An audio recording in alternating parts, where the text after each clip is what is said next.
What is up, YouTube? Today we will be talking about the 25 best tips and tricks that I have used for networking, case interviews, and behavioral interviews. Without further ado, let's get into it.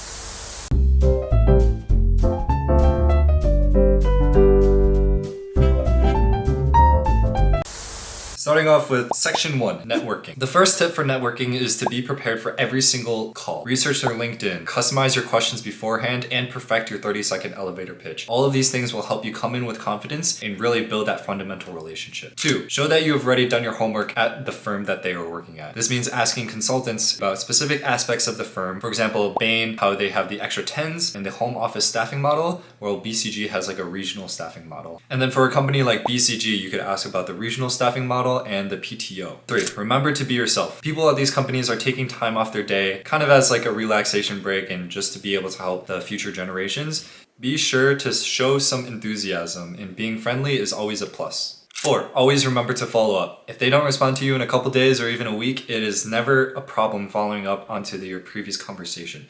People working always have a lot of emails, so sometimes your email or message can just be lost within that. 5, create and save a customizable email template. The message should cover your school and class year and additional background information such as past internships, research experience, and club involvements. This will be a great function to save your messages as a template for further use. 6, always ask if you could get connected with someone else at the firm. Ask this at the very end of every single call, and almost without fail, this is the quickest and easiest way to get in contact with someone else at that organization. Just the act of asking signals that you are serious in terms of joining the firm. 7, send follow-up emails after every single call. Appreciation goes a long way. In your thank you emails, it is nice to always add a touch, mentioning a few things that you enjoyed talking about them and learning about. Follow-up emails also let you continue the conversation later down the line and are also a place where you could follow up about getting connected to others at the firm. 8, maintain relationships. Continue to keep in touch with consultants that you've spoken to, especially the ones that you've got along with best. If you feel comfortable, you could even ask them to review your resume, cover letter, or even do a mock case interview. 9, don't ask for referrals immediately. Networking is about building relationships first. If you decide to ask for a referral, asking one too early may cause an uncomfortable situation for the person that you are talking to. Remember, they are vouching for you. Show that you are passionate and that you have the personality for the brand first. 10, go to campus recruiting events. Even if you have no intention working for these companies, talking to recruiters or consultants and grabbing their contact information helps build your network and provides practice for the real thing. All right, now moving on to the case interview. This session will be covering a lot of the stuff about consulting case interviews and how to prepare for them. So, number 1, pre-worked frameworks probably will not cut it. While it can be helpful to use a basic framework like the 3 C's to begin with, these won't hold up in an interview. Interviewers will have heard the same frameworks from dozens of other candidates, and this will weaken your application. The best case interviews use customized buckets to cover the case. Number 2, quality over quantity. Be sure that your practice sessions are high quality. Take notes that you can improve on and visit them later to refresh. Remember, a case interview has multiple different components like the mental math portion, creating a framework, and other related topics. With these topics, you want to find what your weak point is and focus on those weak spots to improve your overall casing ability. Number 3, learn industry trends. Research the top trends for each industry and make sure to bring up at least 1 or 2 relevant trends per industry. This can make you seem a lot more confident and sophisticated within your responses. 4, make every single response structured. Everything that you say should be structured, not just your framework. Whether you're interpreting a graph or answering a brainstorming equation, always answer in clear, distinct points. The rule of 3 is a great way to get started on this. 5, be prepared for sudden follow-up questions. Casing with interviews can be very different from casing with friends. Be prepared for interviewers to interrupt you and ask follow-up questions for you to answer on the spot. When this happens, keep calm and ask for a few seconds to collect your thought. Then provide a structured response. 6, seek out second-level insights when interpreting graphs. First-level insights are simple when you just see the graph. It's very easy to just see what's presented on the graph and what information is given to you. Second-level insights get at the underlying causes for why the data is the way it is and how the data informs future steps. 7, simplify and reality check your math. Ask your interviewer if you can round your answers. This is a very simple way for you to simplify the math and practice the math beforehand as well. Review your final answer and justify if it's correct. A $350 million